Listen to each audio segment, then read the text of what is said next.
de la palabra símbolo y qué implica un símbolo. La definición de símbolo estuvo muy estudiada, especialmente en el nacimiento de la lingüística. Pero lo importante de todo eso es, ¿se acuerdan que hablamos un poquito en la charla acerca del sonido del lenguaje?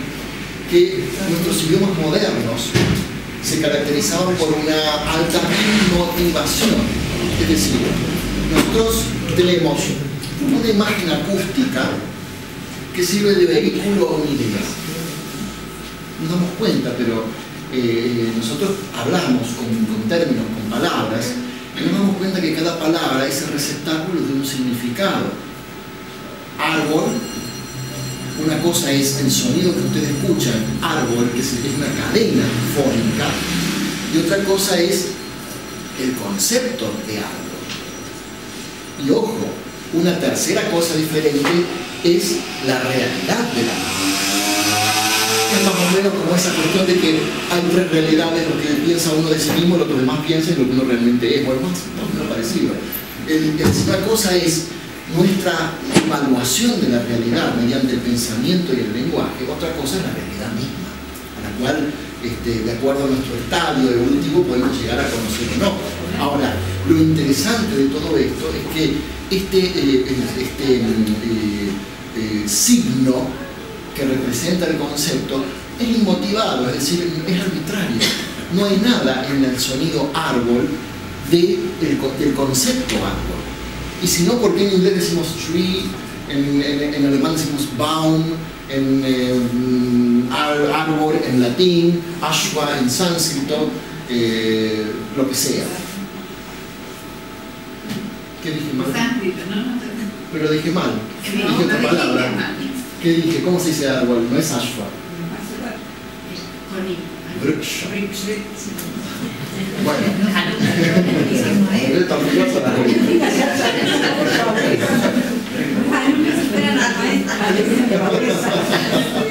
Bueno, ¿me entienden?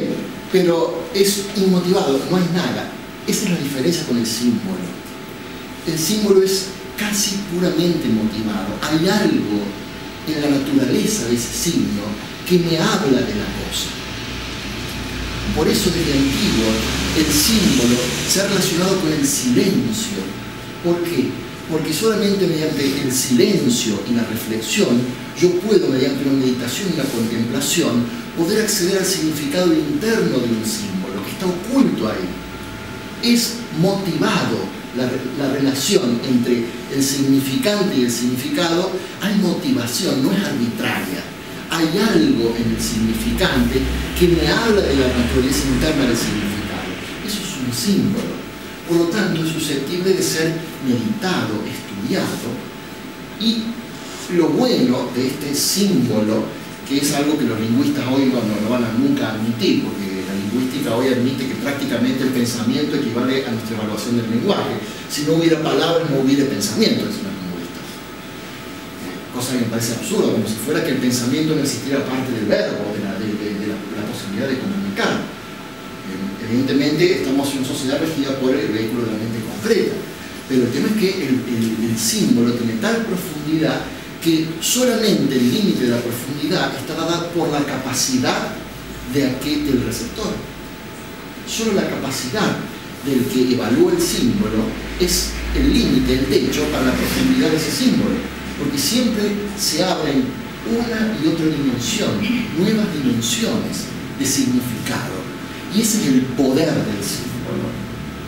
Un mantra, por ejemplo, es un símbolo también, porque un mantra no solamente es una serie de palabras, no solamente es un sonido que produce un poder, sino que tiene oculto un significado tras otro significado, ¿no? Por eso, cuando hablamos de interpretación simbólica, acá justamente tenemos que empezar a pensar que un texto también puede ser leído simbólicamente, es decir, como un significante, como un símbolo, y poder extraer de ese texto un contenido cada vez más profundo, ¿no? Y, por ejemplo, uno de los símbolos de la iniciación uno a través de las épocas históricas, especialmente si uno ha viajado o admira monumentos dejados por las civilizaciones del pasado, va a notar que en cierto tipo de civilizaciones hay extraordinarios monumentos exteriormente impresionantes, pero que a medida que uno entra se va enfrentando con cámaras cada vez más pequeñas y más pequeñas, hasta que el recinto más sagrado del templo es una camarita muy pequeña, o a veces un sarcófago. Esta fue una de las grandes discusiones, por ejemplo, de la Gran Pirámide de Egipto, de Giza, de la plataforma de Giza cerca del Cairo, que si era realmente una tumba de Jufu o Cheops, el faraón, realmente era otra cosa. Blavatsky, y apoyando muy bien a un autor de la época que escribió un libro muy interesante que todavía es muy actual, Stanislav Wake, Origen y significado de la Gran Pirámide, defendía la tesis de que la Gran Pirámide, la Gran Pirámide es un imperio antiguo, ¿no es cierto? El imperio egipcio se divide en tres grandes periodos: el Estado antiguo, el Estado medio y el imperio. Imperio solo fue el imperio nuevo, cuando apareció en la época de la dinastía de los Ramés y las Ramsés y de los grandes faraones guerreros. Antes Egipto fue muy pacífico, y en esta primera época antigua de los grandes faraones iniciados, que es la época donde prosperaron todas estas escuelas del misterio de las que hablábamos hoy al comienzo, en esta época del imperio antiguo, que era la época verdaderamente gloriosa de los misterios egipcios, especialmente ubicados en Memphis, en lo que es hoy Luxor, en el templo de Luxor. En esta época es la época de la construcción, donde se emprendió la construcción de las grandes pirámides. Y evidentemente que en esta época la iniciación es un recuerdo del momento en donde la iniciación consistía en primero sumergirse en la materia, para luego llegar a un punto en el cual el iniciado surgía, y aparentemente el iniciado era puesto en un sarcófago y dejado ahí por varios días, aparentemente con la esperanza de que el ser interno se retire, haga un proceso o muera en el intento, no ocurre en el intento. Parecería ser que en este lado oculto de las religiones que estuvimos tratando de defender hoy en la mañana, dijimos que el cristianismo también tenía este otro lado oculto, esta gnosis o conocimiento secreto. Parece ser que también los cristianos tenían sus propias ceremonias de iniciación. Esto está un poco atestiguado por lo que se encuentra en catacumbas, por lo que se encuentra en ciertos lugares en donde aparentemente estaban reunidos estos cristianos.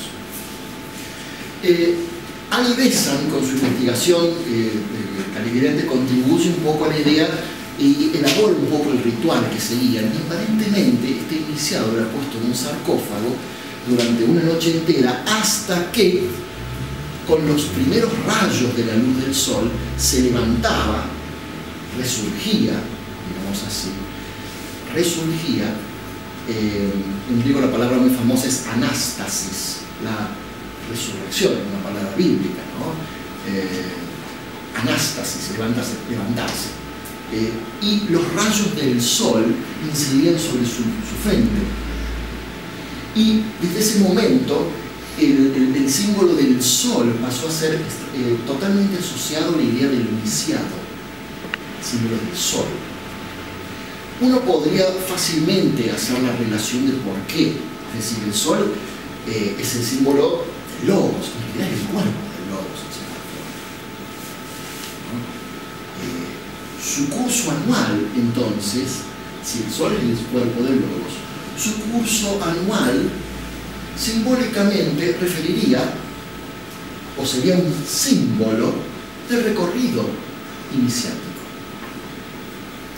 Esto parece estar atestiguado por muchos mitos, y no solo el cristiano que nos ocupa ahora, el caso de Cristo. No sé si ustedes saben que hay historias, hay patrones míticos que se repiten en todos los pueblos. Entonces, el patrón, por ejemplo, nacimiento en un pesebre o caverna, de una virgen que es inmaculada en algún sentido, y que luego los pastores vienen, y vienen los tres reyes, y se produce un acontecimiento aparentemente astronómico, si es que se puede llamar astronómico una estrella. Ese patrón es el mismo, de pronto, el nacimiento de Horus, que también nace de una virgen, en un pesebre, con una asistencia de los pastores, y de tres personajes que lo saludan y le ofrecen regalos. Es exactamente la misma historia que ocurre con Devaki y Krishna, el nacimiento de Krishna, exactamente igual, y también ocurre hasta con ciertos matices diferentes, pero con lo principal cubierto con Maya Devi y el nacimiento de Buda. Es decir, hay un patrón común en este mito. Y si hay un patrón común, quiere decir que hay algo en el manas universal o humano que es un patrón que tiene que ver con algún mensaje, que va más allá de los acontecimientos históricos. Recuerdan que hoy hicimos un poco esta relación entre una cosa es la realidad histórica y otra cosa es la realidad simbólica. Fíjense justamente que buenas palabras, las de Alfredo Rimini, que dice: el mito, la leyenda, contiene más verdad que historia. Más verdad que historia. No es mera narración de lo que ha sido, sino un relato sublime de lo que siempre es y será.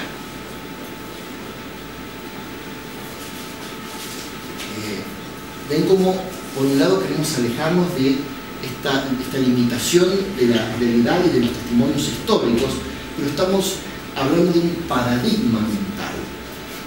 Un paradigma. Y uno se puede preguntar entonces, frente a eso, cuáles son los testimonios antiguos. Pero bueno, nuevamente les voy a citar a San Clemente de Alejandría, y como esta mañana. San Clemente de Alejandría tuvo la suerte de ser iniciado en varios de estos misterios antiguos, luego se convierte al cristianismo. Fue un escritor muy prolífico. Yo les comenté de esta obra, los misceláneos, los Stromates, que escribe, y que cita un montón de textos clásicos y habla de las iniciaciones, a veces criticándolas y a veces aparentemente describiéndolas con admiración, ¿no? Fíjense, es un momento casi crucial de la historia, ¿no? Ahora, fíjense por ejemplo este texto, ¿no? Dice: ¿qué es entonces lo que entienden los pitagóricos cuando prescriben rezar con sonido de voz?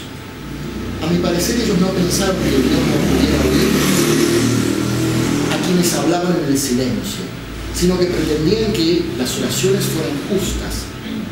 Respecto a la oración, nosotros trataremos a su tiempo, pero debemos tener obras que griten alto, como caminando a plena luz del sol.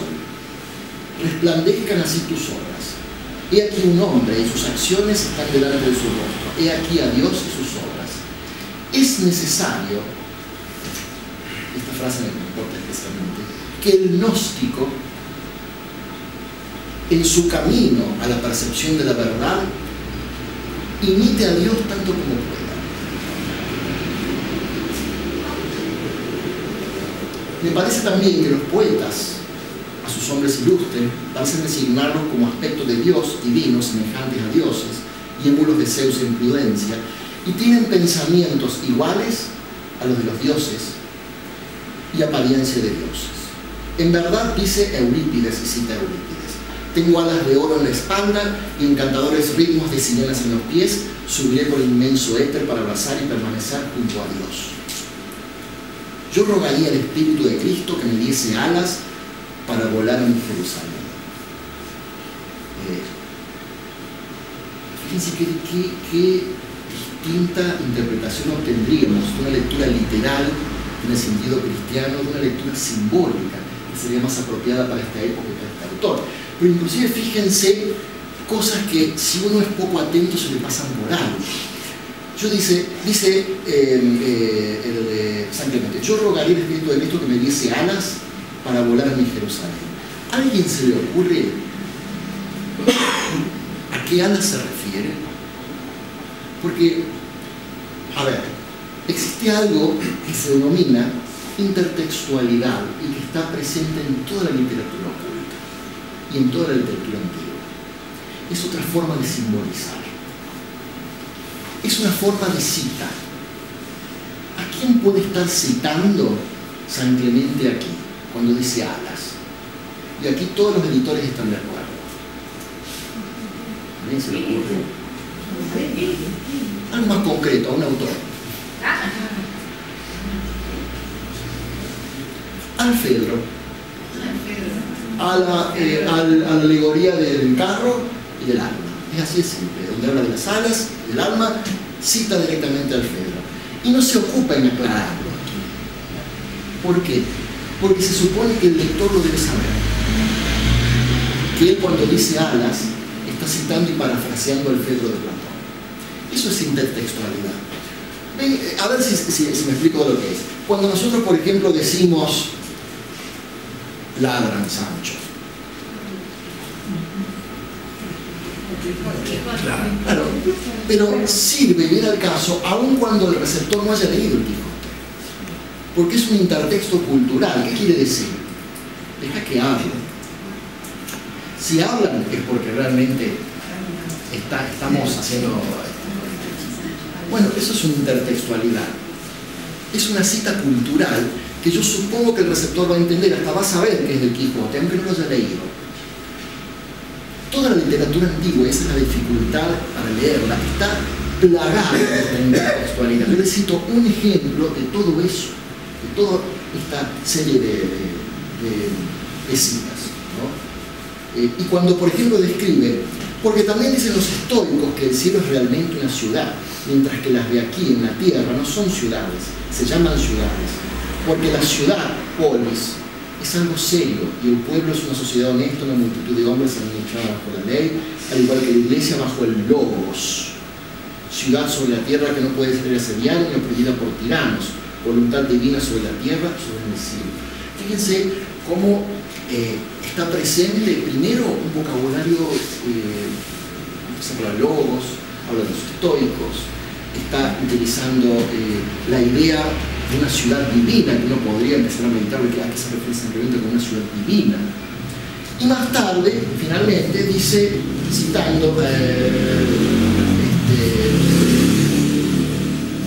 quien quiera contemplar la verdad de frente, que escucha a Parménides de Léatas, Sócrates, que dice: conocerá la naturaleza etérea de todos los signos en el éter y la límpida e inmaculada luz del sol, estallando en obras resplandecientes, y aprenderás cuál es su origen. Eso suena a un texto inicial también. Fíjense que uno podría preguntarse, bien, claramente estamos frente a un símbolo, el sol, que equivale a ¿qué? A aquello de lo que estuvimos hablando hoy, al iniciado, por una relación con el logo solar, que es el cuerpo de manifestación. El sol, que es el cuerpo de manifestación del logo solar. Ahora, vamos a las cosas concretas, ¿no? ¿Por qué estamos hablando de fechas específicas? Necesitamos hablar ya de Pascuas, y vamos a relacionarlo con la fecha de Navidad. Mi interés es llevar la atención a algo que ha existido durante todos los tiempos, que son los mitos relacionados con la astronomía. Y la idea del mito solar, ¿qué significa esto del mito solar en relación a la iniciación? Fíjense que uno se puede preguntar, bueno, ya hemos llegado a la conclusión de que uno puede preocuparse y debe exagerar la búsqueda acerca de un Cristo histórico, porque los fundamentos, tanto arqueológicos como verdaderos testimonios históricos, son muy pocos.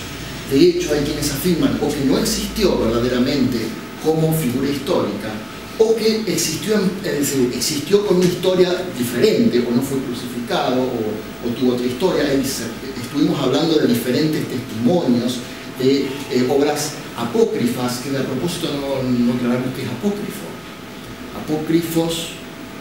Apocripto significa ocultar, lo que ha permanecido oculto. Es decir, lo que está oculto no significa que sea prohibido apócrifo, ahí no confundan el término. Pero la cantidad de otros evangelios y de escritos cristianos en otros idiomas, inclusive como el copto, que al tener en sus material una calidad importante, se suponía que en su momento se incluyaban, pero que no fueron incluidos en el parámetro de los canónicos, en la Biblia, por razones que ya vimos, porque hemos leído algunos párrafos que evidentemente pondrían directamente en peligro lo que luego se desarrolló como la teología católica. ¿En qué sentido? Primero, por ejemplo, no admitiendo la naturaleza del pecado tal en sentido de la culpa o en relación con el infierno. Segundo, porque estos textos no hablan o critican la idea de la formación de sitios sagrados como iglesias, sino que propician la divinidad interior y la inmanencia. En tercer lugar, porque esos textos hablan de conocimientos secretos, de lo que estuvimos hablando hoy, esta gnosis, de que todas estas religiones, emulando los misterios antiguos, tuvieron grupos escogidos a los que solo tenían acceso ciertos candidatos bajo estrictas condiciones. Ahora, ¿por qué el 25 de diciembre? ¿Y por qué Pascua, que es una cosa movible, Pascua? ¿Por qué el 25 de diciembre? Bueno, hay pocos testimonios en cuanto a eso. Lo que sí existen algunos testimonios escritos, como por ejemplo, que por qué en el año 337 el Papa Julio I determinó Navidad, el nacimiento es el 25 de diciembre. ¿Por qué? Bueno, la única confirmación la tenemos en un escrito de San Crisóstomo, que es levemente posterior, del 390, que dice que San Crisóstomo, el padre cristiano, dice, se fijó para que mientras los paganos estuvieran ocupados celebrando sus misterios, no nos molesten a nosotros que celebramos la Navidad. Palabras de San Crisóstomo. Amén.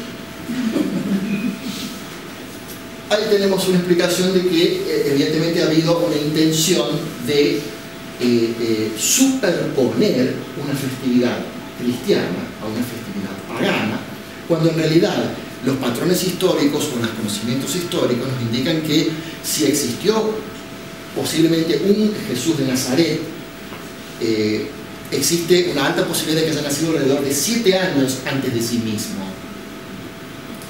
Es decir, en el 7 antes de sí mismo, antes de Cristo. También existe la posibilidad, dada por Annie Besant, de que sea un sincretismo de 3 personajes distintos que hayan nacido y que se fundieron históricamente en uno. Hablamos del histórico, ¿sí? Pero lo cierto es que este gran nacimiento se ubicó por cuestiones prácticas casi ideológicas el 25 de diciembre, mientras que la Pascua quedó sujeta a las lunas, porque es la primera luna llena después del equinoccio.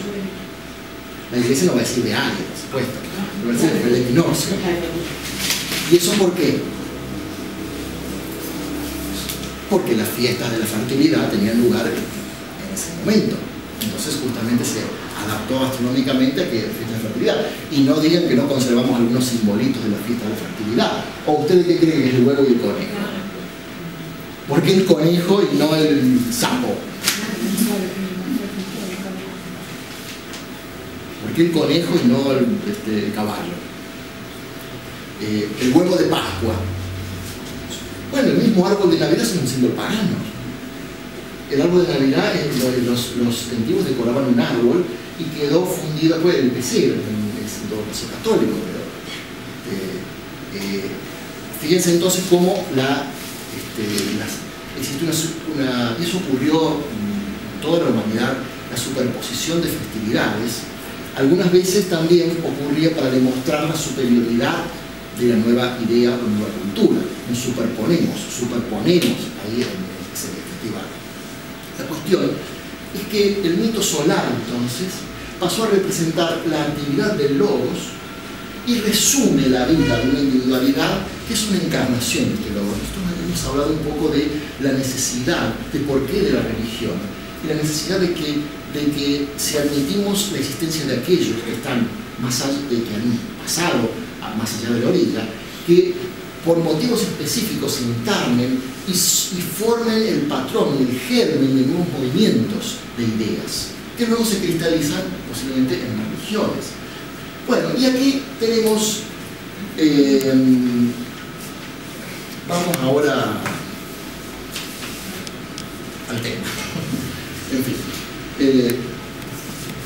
vamos a explicar un poco, es muy simple esto. Aquí tenemos, para que entendamos, la proyección de la esfera celeste, la Tierra que la vemos.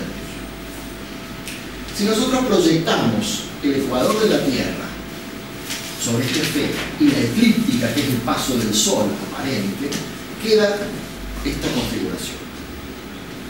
¿Qué es el equinoccio? Equinoccio. Equi igual, noccio, noche.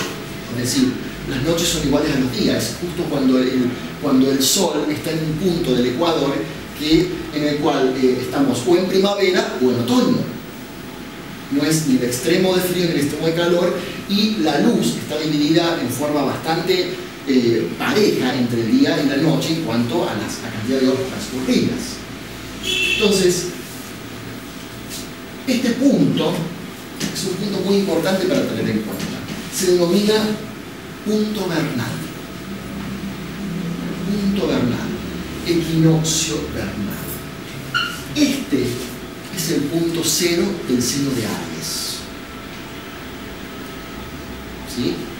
Donde cruza la eclíptica y el ecuador. En consecuencia, este opuesto será el punto cero ¿de qué signo?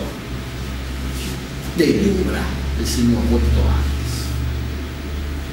Y acá tenemos los solsticios.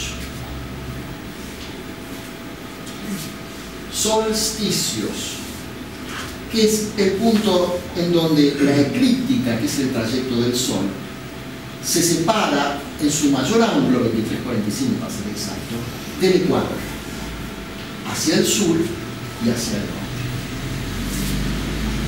El solsticio del invierno para el hemisferio norte, que es cuando el Sol se encuentra en el signo de Capricornio.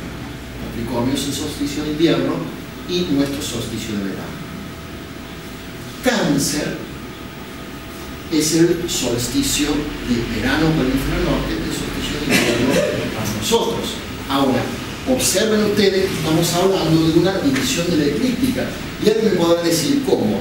¿Pero los signos no eran constelaciones? Sí, son constelaciones. Lo que pasa es que también, hoy en día inclusive, este es el zodíaco que utilizamos, el que está basado en los equinoccios y solsticios. El zodíaco que nosotros utilizamos no es una división de las constelaciones del cielo, de la faja eclíptica. Estamos utilizando una división de la eclíptica, que es el trayecto aparente del Sol alrededor de la Tierra, dividido en 12 partes iguales. Eso es lo que se denomina zodíaco trópico o tropical. Zodíaco trópico. En cambio, los indios no usan ese zodíaco, por eso usan el zodíaco de las estrellas y se siguen guiando por las constelaciones. O sea que, por ejemplo, Marcela, que tiene su sol en qué signo, por ejemplo, en Sagitario, se va a encontrar que en la India es de Escorpio. No sé si para bien o para mal, o para una agradable sorpresa o no para ella, depende para lo que quieren saber de su signo. Quienes se encuentran en los últimos días de un signo, como por ejemplo yo, voy a encontrar el mismo signo pero al principio, cualquiera sea Es decir, retroceden 25 grados. ¿Por qué? Porque este punto se ha ido, como la Tierra tiene un movimiento llamado precesión de los equinoccios. Miren las cosas que hay que aprender para hablar de viento solar. Esta es la Tierra, este es el eje, tiene un movimiento de trompo que se realiza en aproximadamente 25.000 años. El gran año astrológico, astronómico. Este movimiento de precesión de los equinoccios hace que este punto se vaya corriendo 72 minutos por año. segundos por año, perdón. Y se va con el sol entre el equinoccio, entra levemente antes, y se va corriendo. Ahora, en un momento, este punto cero de Aries coincidió con el cero de Aries de las constelaciones. Y fue justamente, en primer lugar, cuando nació la astrología en cuanto a sus manuscritos. En segundo lugar, cuando nacen todos estos escritos que hablan de las iniciaciones y las escuelas de misterio. Fíjense, era como un comienzo del gran año. Nosotros ahora, en nuestra época, siglo XXI, estamos 25 grados apartados de este signo. De tal manera que ahora, este puntito que es el cero de Aries, apunta a Piscis, porque va retrocediendo. Por eso decimos que estamos en la era astrológica de Piscis. Y por eso decimos que en el año 2114 entraremos astronómicamente en la era astronómica de Acuario, porque este punto vernal va a comenzar a transitar desde atrás hacia adelante el signo de Acuario. Esa es la explicación de las eras astrológicas, de paso. Ahora, fíjense que observen qué signos hay acá. Aquí tenemos el signo de Capricornio. El Sol, imaginemos por un momento que estamos en el hemisferio norte, donde en esta época hace frío. El Sol está en el sur con respecto a nosotros que estamos en el hemisferio norte. Nos encontramos con la noche más larga, oscura y fría del año, el 25 de diciembre, que es donde simbólicamente, como predominan simbólicamente todas las fuerzas de la oscuridad, del frío, nace el Salvador del mundo. Nace el Sol, está en su punto de mayor debilidad y comienza a nacer, nace. Este nacimiento del Sol es el símbolo de la primera iniciación, porque la primera iniciación tiene que ver con el nacimiento de lo que nosotros llamamos lo que simbólicamente tenemos que interpretar como el Cristo dentro de la caverna del corazón. ¿Por qué se dice de la caverna del corazón? Porque con la primera iniciación, toda la energía que está localizada en el plexo pasa al cardíaco. Entonces, simbólicamente, aparece el nacimiento místico. La persona está efectivamente con el primer pie en el sendero, técnicamente hablando. No es ya así, uno dice no está en el sendero porque también es espiritual, pero otra cosa es decir estar técnicamente en el sendero, es decir, haber ya transitado el primer paso. Este es el punto simbólico. Este punto aquí, en cambio, marca que cuando el Sol cruza el Ecuador, ¿qué época de la vida, qué marcará?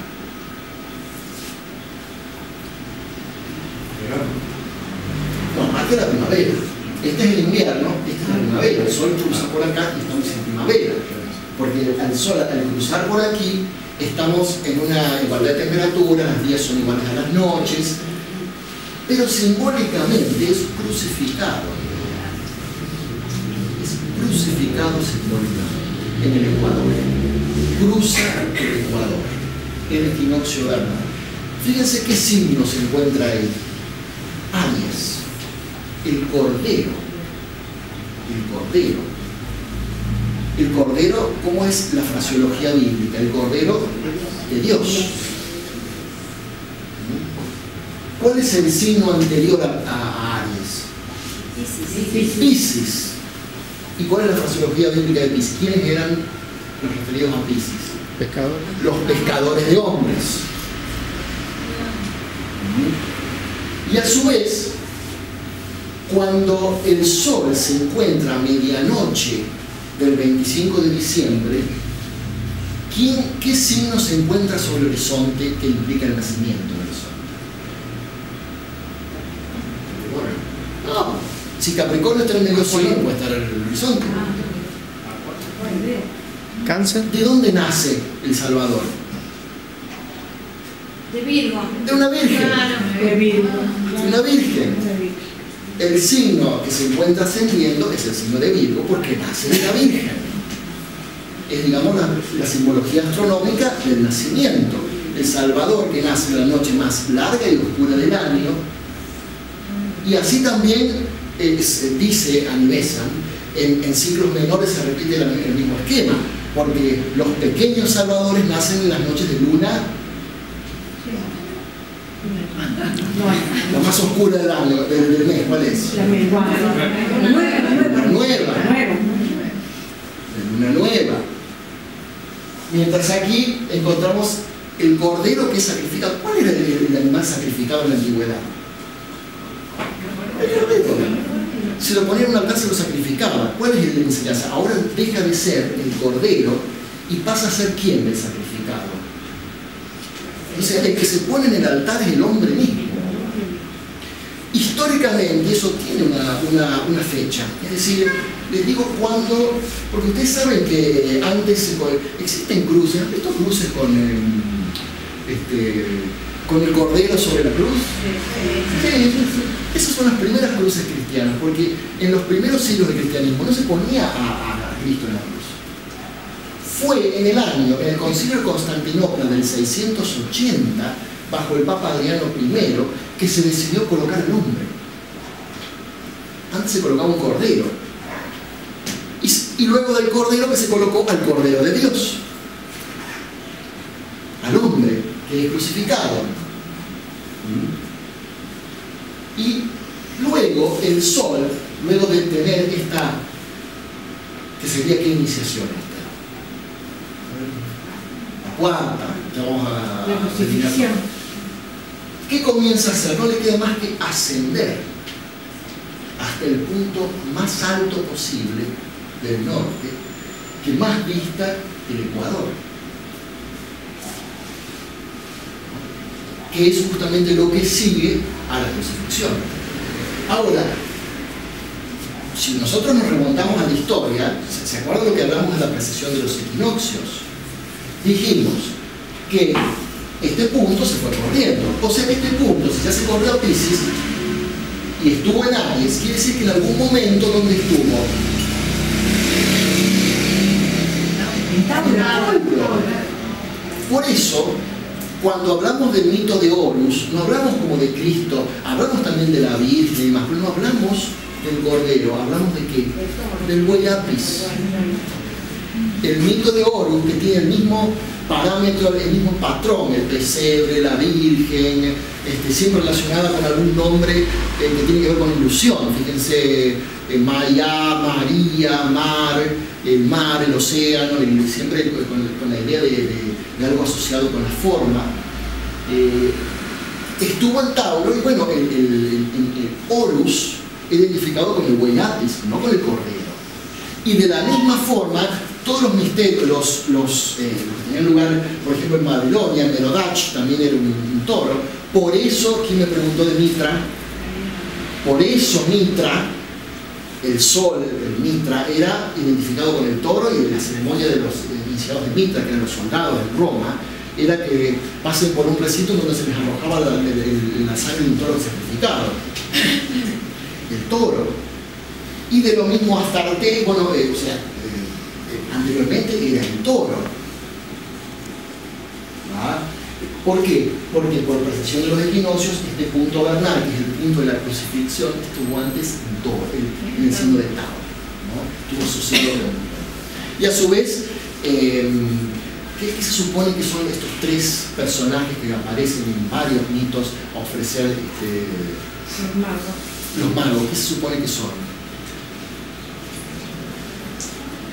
¿Qué les parece? A ver, pensamiento simbólico en marcha. Eso, enfoca para allá.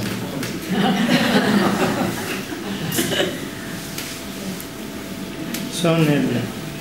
Ayer aprovecho para sacar. ¿Qué podrán el iniciador y los dos. Le están prestando adoración, porque esa es la palabra, adoración. ¿Y son los tres vehículos inferiores? Por ejemplo, ese es el consenso finalmente aceptado, son los vehículos inferiores. Símbolos del oro, del incienso, ¿cómo era el incienso? Símbolo de cada uno de los vehículos. Eso es el consenso. y siempre ocurren bajo una estrella. Y bueno, hoy en día hay mucha investigación acerca de qué conjunción planetaria podría haber, para que, bueno, algunos han dicho que nació en el año 7 a.C. porque justo hay una conjunción de Marte con Venus, no, perdón, de Marte con Júpiter, que es una conjunción de un absoluto brillo, que es cierto que en la historia de la astrología denota grandes acontecimientos. Ahora, en este caso yo me apartaría de la idea por la siguiente razón, que se está hablando de algo mucho más esotérico, se está hablando de otro tipo de luz. La estrella de Belén en su símbolo creo que no necesariamente se refiere a un acontecimiento astronómico a secas, sino que va mucho más allá de su simbología, ¿no? Fíjense que entonces tenemos a su vez el Cordero de Dios, Aries, junto a los pescadores de hombres, que eran los que venían de la otra era y los traía de una era a la otra, que nace en el momento de mayor frío, es decir, nace el 25 de diciembre, simbólicamente, no es que realmente, bajo la configuración en el ascendente de la Virgo, la Virgen. Y a su vez, que indica que ¿qué momento dice que sigan a un hombre, se acuerdan? Que sigan al hombre con el cántaro de agua. ¿Que sería quién? Acuario.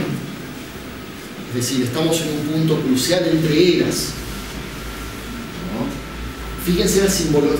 O sea, hoy en día el estudio de la mitología está muy en boga esta interpretación astronómica, porque hay algunos estudiosos hoy en día que creen que ningún mito está exento de su contraparte astronómica. Y al decir ningún mito, un mito.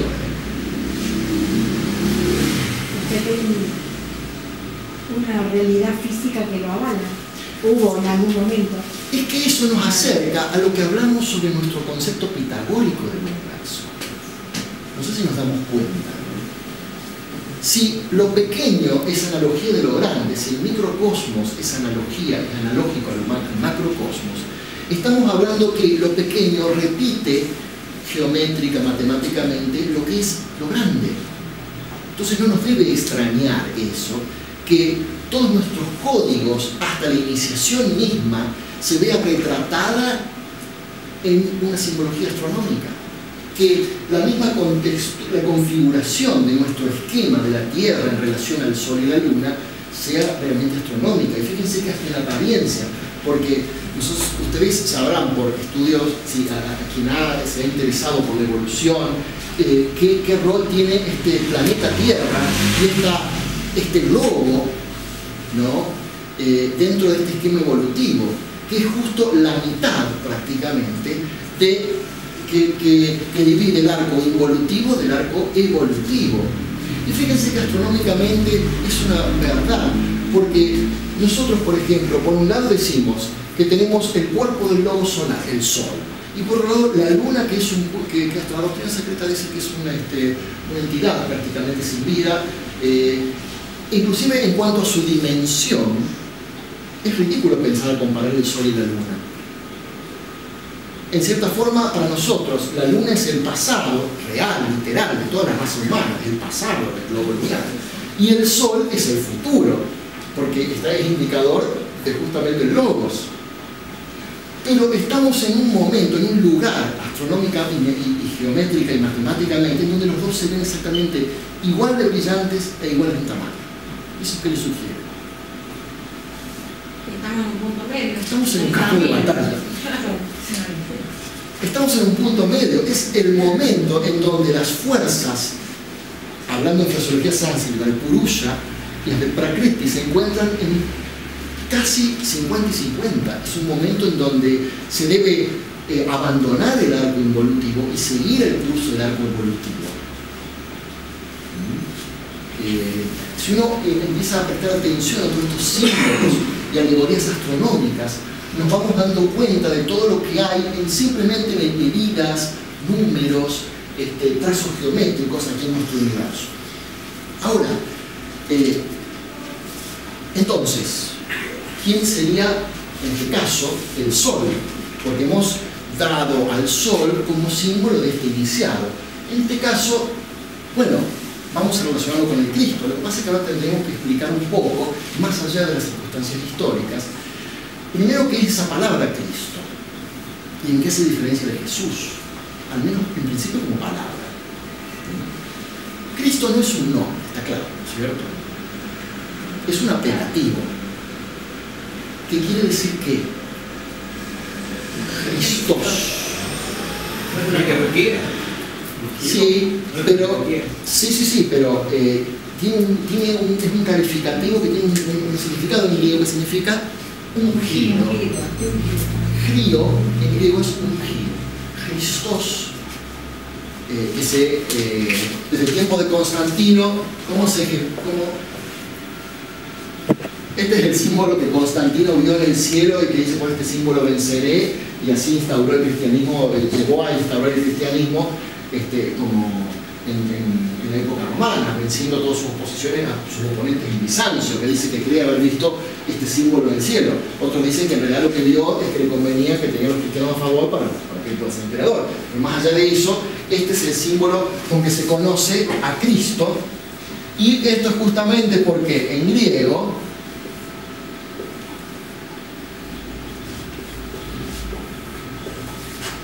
así es Cristo, que son las dos primeras palabras, la palabra en mayúscula en griego de Christos, ¿no?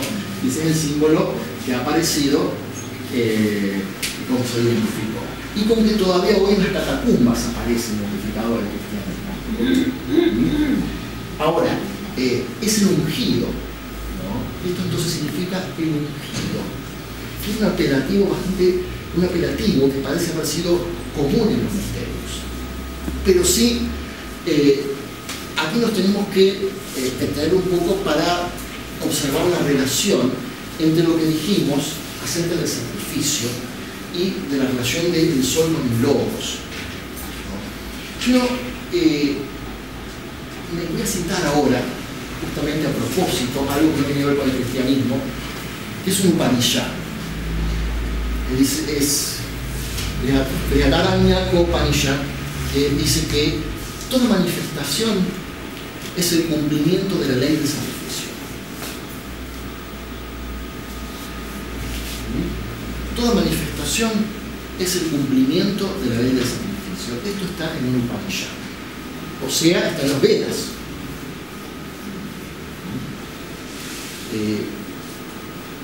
La idea tras esto es que toda manifestación es un acto de sacrificio por parte del Logos. Porque el descenso mismo a la materia, el verse investido de materia, es un acto de sacrificio, porque aparte es un concepto esotérico, es decir, de salvación. Se supone que la materia queda elevada y redimida. Es decir, estamos hablando de un acto primordial de sacrificio. Y si hablamos de iniciado y de iniciación, tenemos que pensar que la iniciación es la reproducción en escala menor, en un candidato, de ese acto inicial de sacrificio. Por eso estamos hablando de que ya no es el cordero, sino es el mismo candidato el que se coloca sobre el altar simbólicamente. ¿Y qué significa colocarse sobre el altar? Que queda totalmente toda su personalidad, sus vehículos personales, subordinados a su yo interno. Ya no tiene una, entre comillas, vida propia. Los vehículos, no él. Ha encontrado en sí la verdadera libertad. Estamos entonces hablando de una religión que en un comienzo fue, ya que el cristianismo tuvo estas iniciaciones, que fue sotérica, porque soter en griego significa salvador. Sotería es salvación. Sotérica significa que propone una salvación, no en el sentido de un paraíso, de la recompensa de un paraíso, sino una trascendencia de un estado de limitación. Y en cierta forma por eso el primer cristianismo fue muy admirado. En la época del Imperio Romano, estamos hablando, ya estaban en decadencia prácticamente estos misterios antiguos. Y había ya hasta turismo, unos iban a Egipto a buscar sus misterios, otros iban a a Grecia, otros iban a... bueno, todo el mundo buscaba. Y para cierto tipo de población el cristianismo les resultó muy conveniente, porque proponía, estaba diciendo, mirá, no, aquí en realidad la salvación no depende ni del estatus, no depende más que del mérito propio, y era algo absolutamente casi desconocido para la época, de que alguien propusiera un movimiento, que ni siquiera religión todavía, propusiera que es el mérito propio y el autosacrificio el que lleva a la consecución de un estado espiritual. Ahora bien, si uno dice logos, sol, sacrificio, ¿a qué logos específicamente nos estaremos refiriendo cuando hablamos de la manifestación de las emanaciones? Si hablamos de Cristo, ¿a qué logos nos estamos refiriendo? O sea, al aspecto de esta triple manifestación, el aspecto de amor-sabiduría, ¿no? Recuerden que primero el tercer logo formateó el universo en estamentos septenarios, quedaba formateado en 7. Luego aparecía el segundo logo, que era el que unía en un tejido todo, daba vida, daba casi todas las conexiones biológicas entre las moléculas, unía. Y ahí que cuando hablamos esotéricamente de amor, no estamos hablando de un sentimiento, de un deseo, estamos hablando de una ley universal. Es lo que mantiene al todo cohesionado, coherente. Es el segundo logos, el segundo rayo en su equivalencia, ¿no? En consecuencia, el iniciado, el símbolo del sol, está representado aquí por este logo, ¿no? La primera iniciación, entonces, en el punto más extremo de frío, y que es el nacimiento en la caverna del corazón. Es lo que se denomina el segundo nacimiento. Es la sensación de que uno ha nacido una nueva vida, porque tiene, de pronto, no está desarrollado todavía, pero se da cuenta profundamente de que sus parámetros y su orientación ha cambiado definitivamente y ya no hay vuelta atrás. No hay vuelta posible atrás. No se puede volver a la vida anterior. Uno ha tomado otra dirección y uno podrá demorarse, podrá marcar el paso en un solo lugar, pero ya no es posible la vuelta atrás. Ese es el símbolo de la primera iniciación. Luego, ¿qué patrón es lo que va teniendo lugar en este árbol? Fíjense, toda la vida que hemos estado recitando, tratando de relatar del candidato, está comprendido entre el solsticio de invierno y el solsticio de verano, pasando por este evento crucial y fundamental, ya que la cuarta iniciación parece ser un punto fundamental de la crucifixión. Entre este punto y este punto tienen lugar entonces la primera y la cuarta iniciación, simbólicamente hablando, por supuesto, ¿no? La segunda, ¿a qué evento se refiere en este paradigma que es la vida de Cristo? En realidad, el bautismo es como un símbolo del segundo nacimiento. No es el bautismo. Algunos toman como el bautismo. Otros dicen que, en realidad, el símbolo de la segunda iniciación, más que el bautismo, es la experiencia en el desierto. ¿Recuerdan lo que pasó? Bueno, es fácil como asignar el bautismo. Primero, ¿por qué? Por las asociaciones. Se supone que la primera iniciación está conectada con el vehículo físico. La segunda iniciación está conectada en consecuencia con qué vehículo? Con el astral. Y uno dice, el agua, el bautismo, es bastante coherente esa conexión. Todo bien.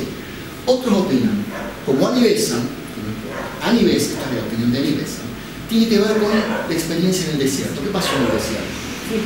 Fue tentado.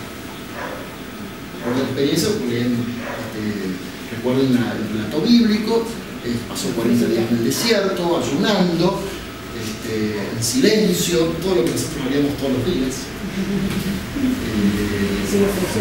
Y aparece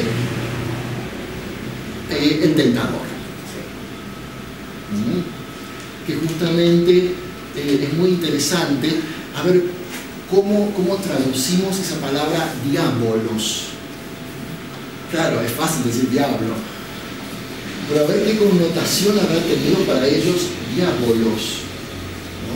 Que es literalmente el que arroja, el que empuja. Bueno. El diabolos es una sustantivación de diabalo, ¿no? En griego.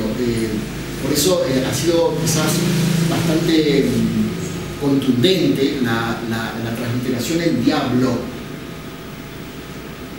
En realidad literalmente apareció el arrojador, el que tienta, el tentador. Por eso tampoco debemos ya leer una connotación en el sentido que se le apareció Mefistófeles o que se le apareció Lúcifer, no podemos tener no hay constancia en el texto griego de eso. Luego, la tercera iniciación, que sería Transfiguración. sí. ¿Quién dijo? Transfiguración, así es. Y fíjense que en esa tercera iniciación, estas primeras tres iniciaciones que se dan en forma relativamente cercana, ya ahí comienza a aparecer la sombra de la pasión, es decir, ya comienza a cernirse sobre el candidato la imagen de esta cuarta iniciación tan importante. ¿Café? Un poco prosaico, hacemos un minuto. Lo que pasa es que, perdón, ya me resigné a que hay ciertas cosas que no vamos a poder tratar. El símbolo de la cruz, pero bueno, no se puede todo. No se puede todo. Estos temas, especialmente temas astronómicos, pueden resultar un poco extraños, un poco difíciles de concebir mentalmente. ¿Qué importancia creo yo? En primer lugar, porque están aludiendo al concepto del universo que hemos estado defendiendo en estos días, ¿no?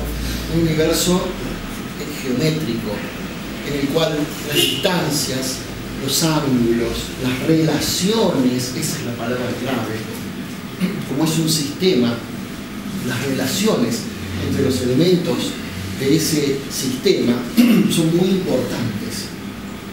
Y no solamente que son importantes, sino que significan algo.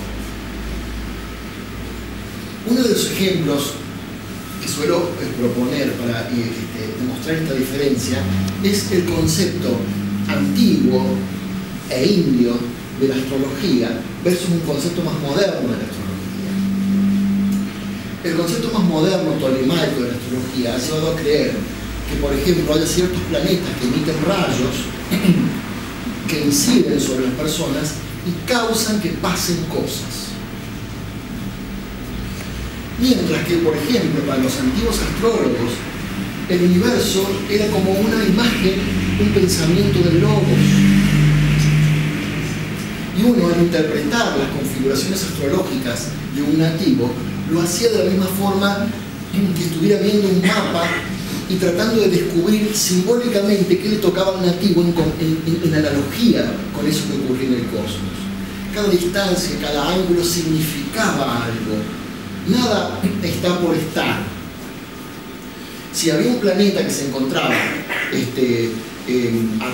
a 120 grados de otro y que se veía aparentemente en retroceso, con movimiento aparente, eso significaba algo. No era una línea o lado de un prisma vacío. Entienden que en las matemáticas de este concepto, el pitagórico y el platónico del universo, la matemática no es vacía, está provista de significado. Un sólido, un hexágono, un triángulo, una pirámide, significa algo. En este universo tiene un significado, alude a algo. ¿Entienden cuál es la diferencia? Entonces, a raíz de esto, yo estoy de pronto haciendo una mea culpa ahora y hablando de temas que realmente yo no puedo verificar por mí mismo, si yo no soy iniciado. O sea, de pronto uno puede sentirse con cierta vergüenza de hablar de ciertos temas y de ciertas alturas a las cuales realmente no tiene acceso. Lo hago simplemente porque me parece que eligiendo un soporte astronómico, que es lo que ahora se cree que de pronto hay subyacente a la mitología, porque es un concepto bastante moderno y yo lo apoyo, estoy por lo menos con un sustento material, si se quiere, para hablar de esos temas esotéricos, muy espirituales, y me sirvo de analogías astronómicas para tratar de entender ciertos procesos.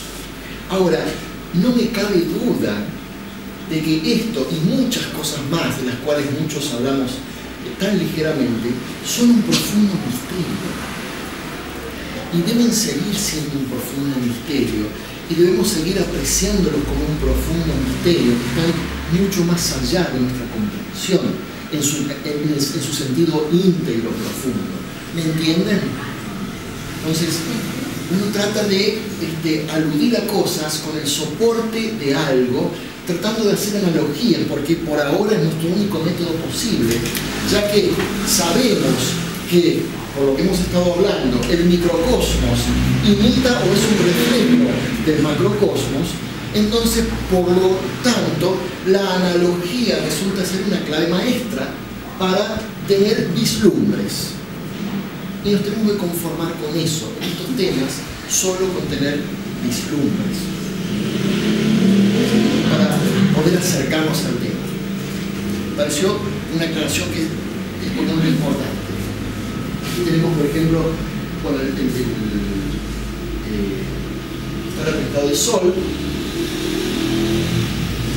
Esto es desde el punto de vista del Sol, recién era desde el punto de vista de la Tierra. Ahora, visto desde el Sol, tenemos el ecuador, que es la proyección del ecuador de la Tierra sobre el Sol, y la eclíptica, que es por donde circula la Tierra. Y en estos puntos se encuentran los equinoccios, que son los puntos en donde se cruza. Y justamente son los puntos llamados eclípticos. Es curioso que en el caso de la órbita de la Luna con respecto a la Tierra, es donde se producen los eclipses, por ejemplo. Y los equinoccios son los equivalentes de los eclipses en un sentido mayor, del macrocosmos. Y en estos puntos, cuando el Sol entra en estos puntos, ya Ptolomeo decía que tomando la localización de un lugar se podían hacer grandes predicciones con respecto a los destinos de las naciones, que es lo que se denominó hoy después astrología mundial, ¿no? Horus sacaba frutos del templo de Abidos. Es un escaneo, porque yo en esa época todavía tenía máquina, no era digital. Observan el disco solar, está claramente indicado en Horus. Esto que es, ¿cómo se llama eso?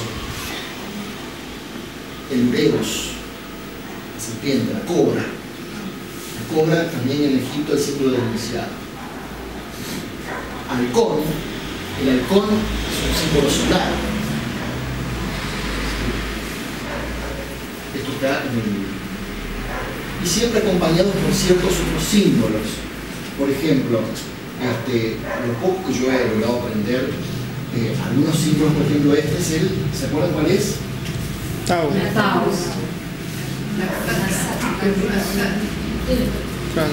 Eso es Ankh. Ankh, que significa en egipcio vida. Y esto es Yed, vida eterna. ¿No? ¿Y vida eterna a quién? No sé qué. Se me acabó el icono central. Evidentemente es un faraón porque está en un cartucho, pero bueno, porque se lo equipara al faraón a Horus. Esto es muy interesante. Está sacado en el techo del templo de Dendara o Dendera, que está no muy lejos de Nag Hammadi, donde se descubrieron todos estos manuscritos. El templo de Dendera, bueno, en realidad este techo, el original, no está en el templo de Dendera, está en el Museo del Louvre en París. Se ve que los franceses los han tomado prestado por un momento, porque les dicen que querían bueno, adornar el Louvre, se llevaron el techo completo del lugar y se lo llevaron al Louvre. Y los franceses, ¿no? Bueno, y así tuvieron que hacer una réplica, pero lo interesante de todo esto es que está mostrando las constelaciones. Primero tiene la faja zodiacal, yo no alcancé a sacarla toda porque estaba tan oscuro que yo hice así con la cámara y lo que salió fue esto. Ahí no encontré otras imágenes, tampoco viene tanto al caso, por eso no insistí tanto. Pero están las figuras de las constelaciones y en ese templo hay un zodíaco, está retratando un momento que desconcierta, porque en realidad se trata de un momento del cielo que no condice con la fecha asignada al templo. El templo sí es de los Ptolemaicos, es prácticamente de la época de Cleopatra, pero este zodíaco está aludiendo a una posición del cielo de muchas decenas de miles de años antes de Cristo. Entonces uno puede decir a qué se estaba refiriendo. Inclusive está con todo detalle no solamente las constelaciones del zodíaco, nuestro zodíaco, nada más que en la nomenclatura de los jeroglíficos egipcios, y no muy fácil, muy difícil de descubrir, algunos podemos ver. Por ejemplo, este que es, aquí tenemos. Ahí está Leo. A ver. Muy bien.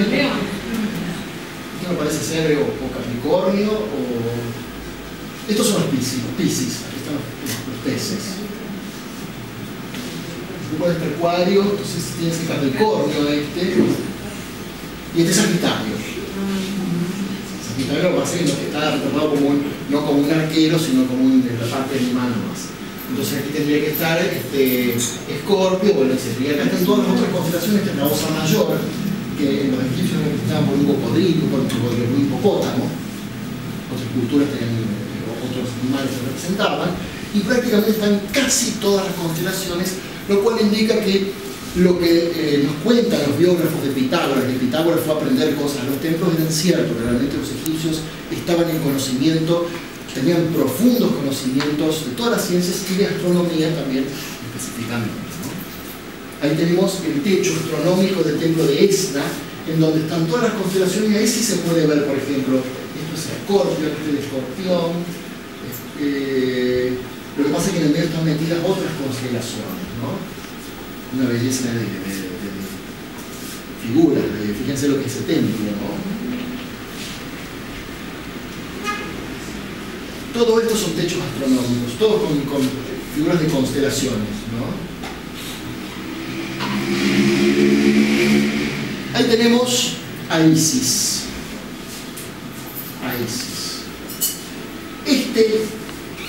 Esta es un ala de halcón, que luego pasó a ser posteriormente un símbolo muy esotérico también. La postura que se suele encontrar la diosa Isis. Isis, en realidad, es el equivalente de ¿qué? De María, claro, porque dio nacimiento a Horus. Y ahí está Eliseo Mitra. Estamos hablando entonces, volvamos a nuestro ejemplo, a nuestro simpático el alineamiento de la Tierra y de sus coordenadas, que recién hablamos justamente de qué es entonces lo importante de todo esto. Y es que en realidad importa poco cuáles sean las circunstancias históricas que rodean a toda esta ética cristiana, sino más bien lo que importa es que en todas las culturas hay ciertos paradigmas que se establecen afuera, es decir, en el plano concreto, con ejemplos de vida y eventos en la vida de una persona, desde su nacimiento, y que generalmente tienen un patrón común: un nacimiento, una muerte y un vencimiento de la muerte. Ese es el mismo patrón del héroe también mítico, ya que tanto Heracles como Sansón también son héroes solares y que responden a este patrón. Y ojo, no es que una cultura haya copiado a la otra, no se entiende así. El mito no es que no funciona así. Si no, tendríamos que decir cómo puede ser que el modelo de el Moisés con el niño, no el Moisés, al revés, que la canasta con el niño, donde dejaron a Moisés en el agua, que fue recogida por el faraón, etc., no es un modelo único. El rey Sargón en Babilonia nació exactamente de la misma manera, y hay otras culturas que tienen ese prototipo también. No es que una cultura le haya copiado a la otra, existen paradigmas mentales que son modelos que naturalmente van surgiendo en acontecimientos y que, por lo tanto, por ser modelos, paradigmas, significan algo interno y hacen alusión a cosas internas. Por eso lo importante no es si fue cierto que ocurrió esto u otro en la vida de Cristo y Jesús, Cristo Jesús, sino qué paradigma, y que eso es un símbolo de acontecimientos internos que tienen lugar y que se denominan iniciaciones. Estábamos entonces en la cuarta, que llegamos aquí. Bueno, la segunda, la experiencia en el desierto. La tercera, la tribulación. La cuarta, la gran experiencia de la crucifixión, que uno puede observar que en la literatura hay muchos que parecen haberla pasado. Por ejemplo, hay un libro muy famoso de Sor Juana Inés de la Cruz, era La noche oscura del alma. San Juan de la Cruz, con razón, no puede ser eso. San Juan de la Cruz, gracias. San Juan de la Cruz, La noche oscura del alma, que es prácticamente el término técnico oculto para la designación del momento previo a la cuarta iniciación, en donde el candidato se encuentra ya a punto de uno de sus mayores logros internos, pero se encuentra desprovisto de todo y abandonado por todo y por todos. Una absoluta sensación de soledad, desprotección, abandono, en donde es el momento en donde puede colapsar su voluntad, y luego se produce este sacrificio final, que es esa gran iniciación, que obviamente no la podemos describir porque sería absurdo tratar de ahondar en detalles de algo tan elevado, ¿no? Para luego seguir con la quinta, que es directamente la ascensión, la liberación, que equivale al punto más alto posible en este esquema astronómico. ¿Qué es el punto más alto posible en este esquema, en este momento? Que es el del adepto, en donde hay, momentáneamente es el punto más alto posible para la realización, ese quinto reino, y para realizaciones superiores puede elegir o pasar a otro esquema, o quedarse a servir en este esquema, o esperar momentos de oportunidad distintos, ¿no? Porque luego comienza otra vez el ciclo completo a repetirse, ¿no? Y directamente a nivel cósmico, fíjense que esta experiencia también es la manifestación, vuelvo a citar el Janardot Upanishad, que es que la tercera emanación, ¿qué es? Es el equivalente del Espíritu Santo. ¿Sí? En la trilogía, en la Trinidad cristiana, perdón, que permite que la segunda emanación, o sea, Cristo, penetre en la materia, la Virgen. Ahora, entonces, así como Cristo nace en el iniciado, así literalmente, y aquí también es otro, todos los autores están de acuerdo que es otro gran misterio, en el cual solo podemos, entre comillas, tocar de oído, que es este misterio de la relación y o diferencia entre Cristo y Jesús, en el cual, así como Cristo nace en el iniciado simbólicamente, así Él literalmente nace en Jesús, que es usado como receptáculo de esa fuerza, porque al hablar del Cristo, el ungido cósmico, un rayo del globo, estamos hablando de un principio, de una jerarquía, que seguramente tiene su equivalente y representante en la Tierra, que muchos conocen como Maitreya. Pero en realidad se trata entonces, y en eso están muy de acuerdo todos los textos ocultos, que Jesús y Cristo son entidades diferentes. Es Jesús en todo caso el vehículo que permite tomar contacto, o permite la encarnación con este mundo, de ese principio de Cristo. Entonces, un discípulo hebreo que luego, a través de esa experiencia, cede el vehículo y se transforma posteriormente en custodio del cristianismo. El otro de los problemas delicados que solemos enfrentar con estos temas es algo cuya pregunta suele impactar. Bueno, al fin y al cabo, María era virgen, bueno, no. Y en sí la pregunta yo creo que alude, o podemos tomar desde otro ángulo. porque si estamos hablando de que en realidad circunstancias relativas a digamos, eventos históricos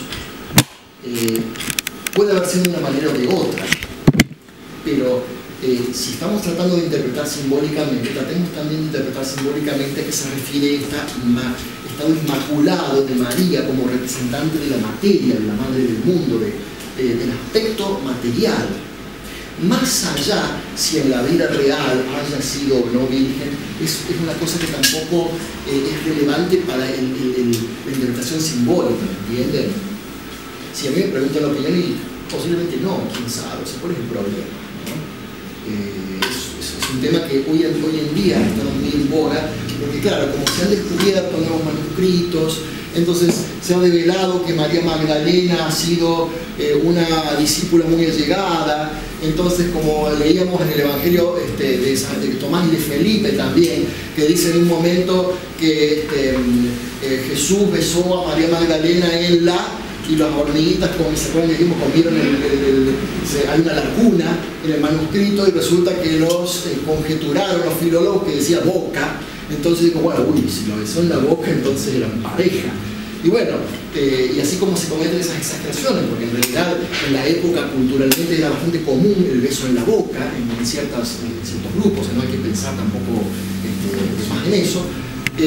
También se empezó a cuestionar la virginidad de María, diciendo, por ejemplo, y inclusive la de Cristo, Jesús, diciendo que es muy probable, es casi imposible que en esa cultura un varón hebreo no estuviera casado, era casi, porque si no nadie lo escucharía o sería como rechazado.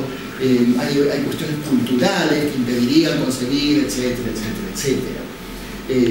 Más allá de que puedan tener sustento histórico, me pareció bien llevar la atención hacia ese otro lado más simbólico, y que cada uno saque sus conclusiones con respecto a estas circunstancias de la vida diaria, que son reales, ¿no? Que son reales. Pero se imaginan que nuestra vida humana está llena de acontecimientos de todo tipo. Es decir, ¿qué pasa? Les doy un ejemplo. Yo puedo enseñar en el colegio secundario, en cuestión de cómo enseñar la historia también. Yo puedo enseñarle, bueno, César conquistó las Galias. Y bueno, ¿a quién le estoy enseñando? ¿A qué edad? Si yo le quiero dar la realidad histórica y le digo que no es que conquistó las Galias, sino que se acostó con el rey de Galia, voy a tener que dudar un poco de qué información doy y por qué se la doy y con qué objetivo. Porque de pronto un historiador de tendencia revisionista o marxista diría, no, hay que justamente enseñar esas circunstancias, porque es la realidad, es lo que en realidad hizo que venciera a las Galias, que tenga sexo con el rey de las Galias. Pero entonces, en todo caso tendríamos que revisar cuál es el concepto de la historia y por qué estoy en todo caso enseñando que la conquista es justamente la historia y no, ¿me entienden? Hace falta en todo caso revisar otros parámetros. Por eso nuestra historia está llena de circunstancias que son desde muy elevadas hasta muy sórdidas. Y uno no tiene que amedrentarse por eso ni tampoco rasgarse las vestiduras. Simplemente me parece que nuestro objetivo es tratar de rescatar ese lado más simbólico. Es como decíamos antes en la primera charla, más allá de buscar términos exactos para las cosas que nos gusten a uno, por ejemplo, que se diga reencarnación, a otro se diga transmigración o lo que sea. El tema es que estemos de acuerdo en el pensamiento, aquello que encierra el vehículo. ¿Entienden? Y de esto es lo mismo. Estamos tratando de interpretar símbolos, interpretar una simbología que puede ser astronómica, una simbología, un paradigma de vida que tiene incidencias y que representa una vivencia interna de todo candidato. Ese es el tema. Que la lectura esotérica de esto es que todo candidato preparado y que reúne las condiciones, va a seguir esta serie de eventos y se va a convertir en el sol. ¿Entienden? Por eso tenemos siempre esta dicotomía entre los valores históricos, los testimonios históricos y a su vez lo que esto significa.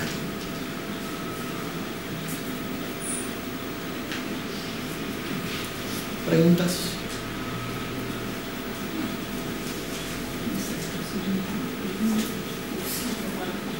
Me gustaría que siguiera con el momento que es precisamente la simbología de la virginidad de María.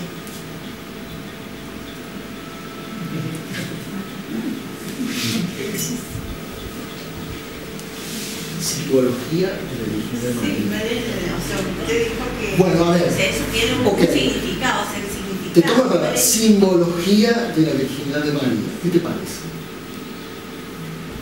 Si hablamos de virginidad, estamos hablando de qué? De pureza. De pureza. ¿Sí? ¿Y María a qué hace referencia? A la materia. La materia. La materia que en sí misma no tiene ningún contenido diabólico, pecaminoso. A su vez, si estamos hablando de que es una especie de reflejo de lo que es la manifestación, estamos hablando de esta primera materia primordial, ¿no? Pura e inmacula de la sustancia raíz, aquello que se combina, en prakriti que se combina con purusha. No hay individuo.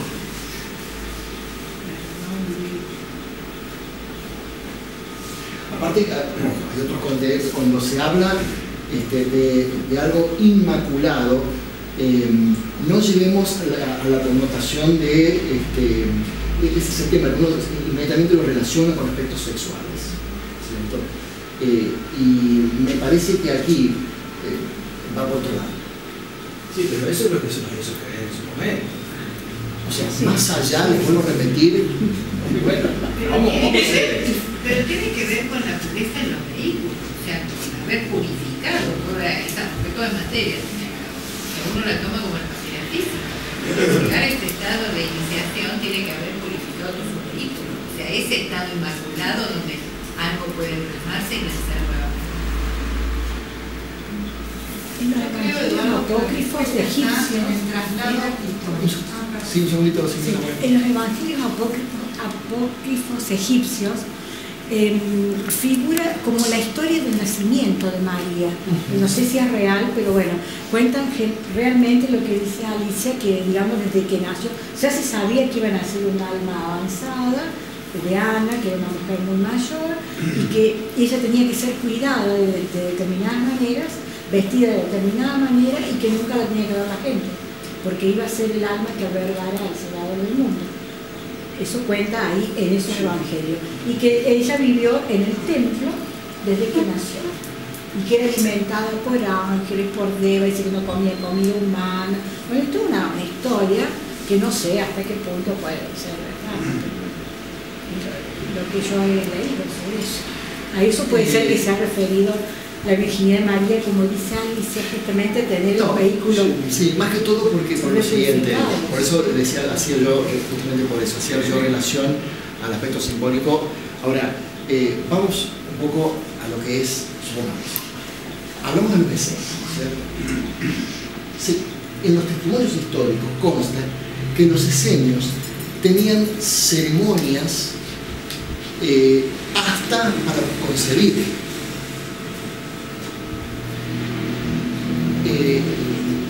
Uno puede pensar que eran como hasta ritos sagrados. Me cuesta pensar que no haya sido exactamente así, ya que habían salido de esa secta de los esenios. Yo me inclino a pensar más que se hizo de una manera consciente, de cierta forma, pero no me inclinaría a pensar en nada más allá de lo real, es decir, en algo mágico. El tema de la virginidad de María yo lo veo muy utópico, porque si no directamente todo para poder liberarnos, para poder avanzar y culminar, no tendríamos que ver todo en la Virgen.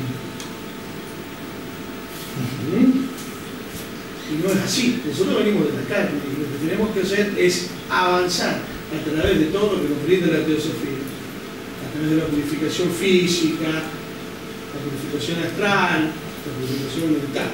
Ahora, si agarramos el concepto de María directamente, no estamos solos, no vamos a poder lograr absolutamente nada, porque tenemos que venir una Virgen. Ahora, Pero Yo pregunto. yo me refería a esto. Yo me refería a María, pero nosotros como María, al estado de la iniciación, llegar internamente a ese estado de pureza de María para estar en condiciones de la iniciación, no nacer de una mujer, sino eso, ese símbolo en nosotros, no fuera de nosotros, no dependiendo de nosotros. No, esta es la purificación en todos lados. Que lo diga yo, digo, está en todos lados, o sea que no hay otro sendero más que ese. O sea, María tendría que ser un estado interno nuestro, previo a ese nacimiento. Todas las mujeres son marías, cuando están embarazadas son todas lindas, tienen buena onda. No hay ninguna mujer que embarazada. Pero no es privativo de Por ahí tiene una de ellas, está más linda, más amable. Yo me preguntaría por qué, Un aura. por qué este tema llama tanto la atención. ¿Por qué? Hay algo bello. ¿Por qué llama tanto la atención este tema? ¿Por qué resulta tan fascinante este tema de todo? El mismo símbolo lo tiene el Buda, el nacimiento del Buda. Sí. La madre del Buda como de gran Maya Devi.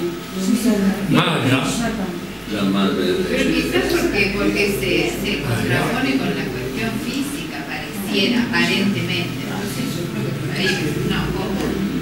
Bueno, pero estamos discutiendo circunstancias, si ya hemos dicho que las circunstancias de los eventos históricos son muy relativos y pueden ser sometidos a discusión, lo que es lógica a nivel de un proceso interno. Si hablamos de proceso interno, tratemos de trasladar y transferir eso a un proceso interno, más allá de lo que naturalmente debe haber sido a nivel físico, como cualquier mujer que queda encinta, es decir, ¿cuál es el problema? Lo que pasa es que se ha pervertido la idea del sexo. El sexo ahora es algo, una cosa nefasta, una cosa, y no es así, porque si es que vos vas es para procrear, es un acto maravilloso, un acto como de la deidad que crea un universo. No tiene por qué ser nefasto el sexo. El sexo cuando se pervierte, que se utiliza para otros fines, sí, pero cuando es para procrear, Sí, bueno, es algo de más todas maneras, maravilloso. eso más que... Pero hablando de estos seres, la madre de un Jesús, la madre de un Buda, se supone que viene de personas afines, que los padres también son, o iniciados o algo parecido. Entonces la pureza y el acto de la creación de un ser así es algo puro. No necesariamente tiene que ser malo porque sea sexo. Sí, de todas maneras, yo noto que, ahí voy Silvia, ¿no? Yo noto que nos molesta como más desde la cultura, pero nos damos cuenta que tiene que ver con una historia de la iglesia. del pecado. Claro. Si no estamos me parece que estamos haciendo demasiada relación con nuestro entorno cultural, cuando en realidad hay antecedentes que vienen desde otro lado, que tienen que ver con la historia de la iglesia y por qué en algún momento fue muy práctico, económico o lo que sea, que el sacerdote no contraiga matrimonio, etcétera, etcétera. Y todo lo que surgió después en un análisis posterior, ¿no? Y por qué posteriormente en el medioevo empezó a verse las figuras femeninas como María Magdalena como prostitutas. Es algo bastante complejo de estudiar, ¿no? Sí, Sí, yo creo que cuando hablamos de esto tenemos que dividir en varias partes las opiniones. Una es la desmitificación y la creencia. Las personas nos asustamos mucho ante los cambios y ante las revelaciones de muchas cosas que pueden ser verdad o pueden ser mentira. Acá no hay nada que podamos decir que es así, pero sí podemos decir que es verdad todo tema fisiológico, todo tema científico, que es una realidad. El concepto de mujer frente a la parte fisiológica, que es un privilegio, la maternidad, y el otro concepto frente a lo que dijiste vos, no tiene ninguna importancia si es virgen o no. La importancia está en la aplicación de los vehículos. Lo vemos también un poco en el Código Da Vinci, cuando es un cáliz, el útero es un cáliz maravilloso de María que va creando, ¿no? Que va haciendo esa fuerza lumínica del lobo y de todo lo que existe. ¿Qué pasa? Si nos trasladamos a la época en cuanto a ciencia, yo lo tengo analizado, digamos, desde hace mucho tiempo. No había formación sexual. era normal una sexualidad. Las personas medían desde 1,50 hasta todo eso habría que urbanarlo y armarlo en una investigación. Entonces se empieza a dividir lo físico, lo psíquico, lo místico, lo mítico, y entonces ahí podríamos crear un buen concepto entre todos de la creencia propia de esto, porque la desmitificación de esto después de tantos años es como los Reyes Magos, cuando el papá le revela a un hijo no existe.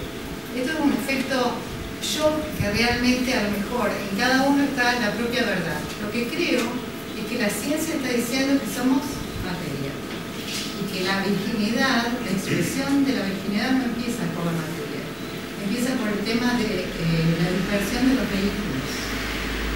O sea, la virginidad está en los vehículos propios de la farmacia y el amarás a tu prójimo como a ti mismo. Se convierte en un todo amor. Y ahí está la virginidad, el eje de los más importantes. Yo lo veo así. Está bien, gracias. Básicamente, ¿cuál es por excelencia, y que algunas culturas lo dan también con símiles de encuentro sexual, el encuentro por excelencia de dos naturalezas, la pareja por excelencia? Es el Purusha Prakriti. Esencialmente son las bodas alquímicas, cuando lo superior se casa en el sentido de redime y eleva lo inferior, y lo inferior ayuda a dar identidad a lo superior, porque no solamente, recuerden que es una unidad indisoluble, estamos hablando de una diferenciación, de una dualidad, en el cual no es que el espíritu, que es la parte positiva, y la materia, o la esencia de la materia, la parte negativa, no se puede pensar uno sin el otro. No es que la materia existía antes con el espíritu, no, es una diferenciación en la cual, si no existe el espíritu, la materia es algo muerto, inerte, y si no existe la materia, no tiene identidad el espíritu, porque lo que produce la conciencia es la interacción justamente del espíritu y la materia. No se puede pensar separado. Nos olvidamos mucho de eso. Son dos principios indisolubles. Esa es la gran boda, el gran encuentro, si quieren decir sexual también díganlo, el gran encuentro, el de las dos naturalezas, la superior y la inferior, que se funden y una redime a la otra y la otra le da identidad y sentido a la otra. Ese es el gran encuentro. El proceso es Fojat solo, es una unidad. Lo otro es antropomorfismo, es decir, sí, señor. El traslado del... No hay dos, no hay uno superior y uno inferior. Es Fojat positivo y negativo. Tenemos luz porque hay una corriente eléctrica y no es positivo superior al negativo. Es una sola cosa. Y por eso ayer, cuando mencionaba este evangelio apócrifo de María, que hablaba de adulterio, ¿qué es el adulterio? La identificación con la forma y la materia. Claro. Porque es la traición a la esencia espiritual del hombre. Es la identificación con la materia. Eso es dormir con el enemigo. Claro. En realidad materia y espíritu es lo mismo, según lo mismo. Y la materia es una construcción. Sí, son dos aspectos de lo mismo. ¿Sí? Dos aspectos de lo mismo. Es como diferenciar de pronto dos naturalezas o aspectos dentro de lo mismo. Ese es otro problema que tenemos en Occidente, que dividimos física y metafísica. Esa separación de Oriente no la tiene, ¿verdad? Que culturalmente nos dificulta entender algunas cosas. Sí, la historia con la Trinidad ha sido una historia bastante, bueno, nuevamente, vayan a irse sin velo y entérense todo lo que pasó con la historia de la Trinidad. Y todas, ¿quién fue los que traicionaron la idea, los que convirtieron a la Trinidad en algo no esotérico? ¿Y por qué a la Iglesia le empezó a molestar la idea de ver tres en uno como aspectos? Hay toda una explicación para eso.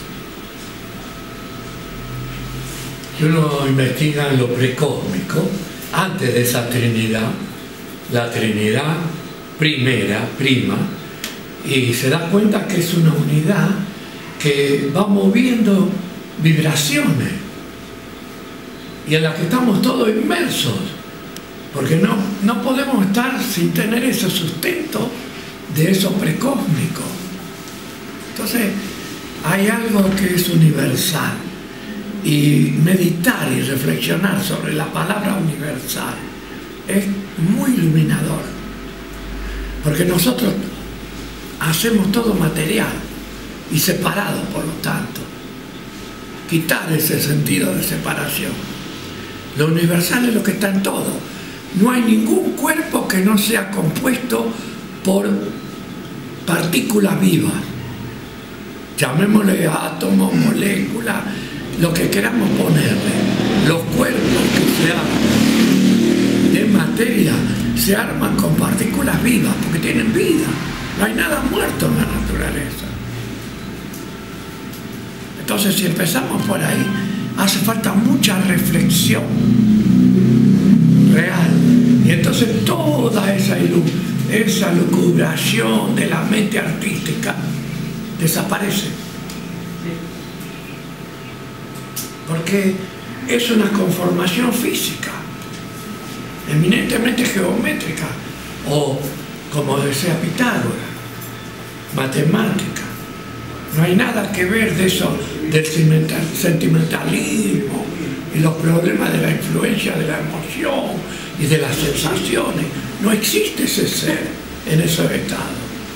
La personalidad terminó, está mucho más allá de la barrera del ser separado. Entonces, es difícil de explicar. Es difícil de explicar, sí. Pasa que hablar, lo mismo que en Córdoba, que solimos dar un taller de voz del silencio, y que es un libro extraordinariamente explícito en cuanto a ese tema.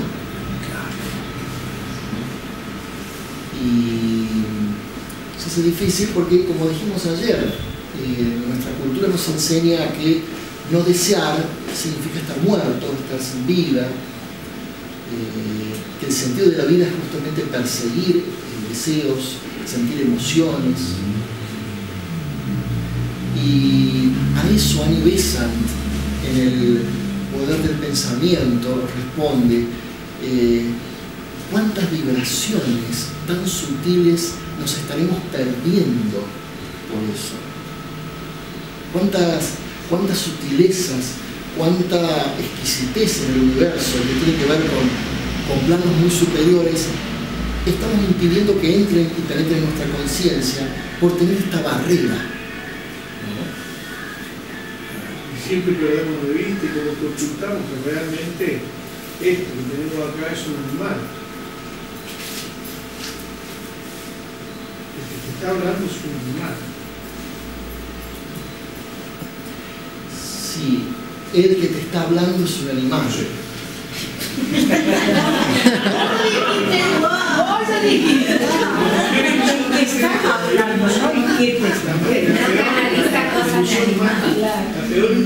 Me hubiera gustado que hubieran dicho aquel a través del cual estoy hablando es un animal. Todavía no me convence. Por eso trabajo para dejar de ser un animal. Bueno, primero hay que humanizarse. O sea, el tema de la pureza para mí es de mí, o sea, la pureza depende de mí, la impureza también depende de mí. Yo creo que entonces poner algo virginal como algo puro. Hay que definir un poco, a veces creo que todavía tenemos que definir conceptos básicos. Por ejemplo, ¿qué significa verdaderamente ser humano? Claro, ahí está el problema. ¿Y cuáles son los requerimientos para ser humano? ¿No? Tenemos claramente definidos. Hay que salirse de la personalidad. Porque somos un hombre animal.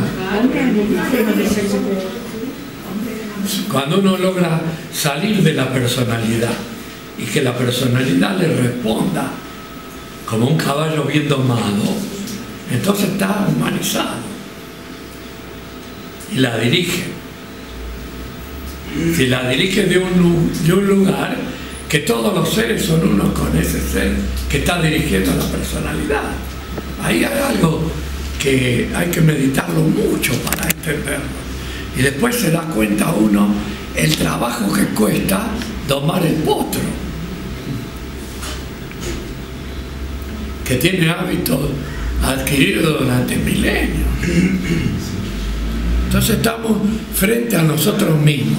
Lean Ocultismo Práctico, de la señora Blavatsky.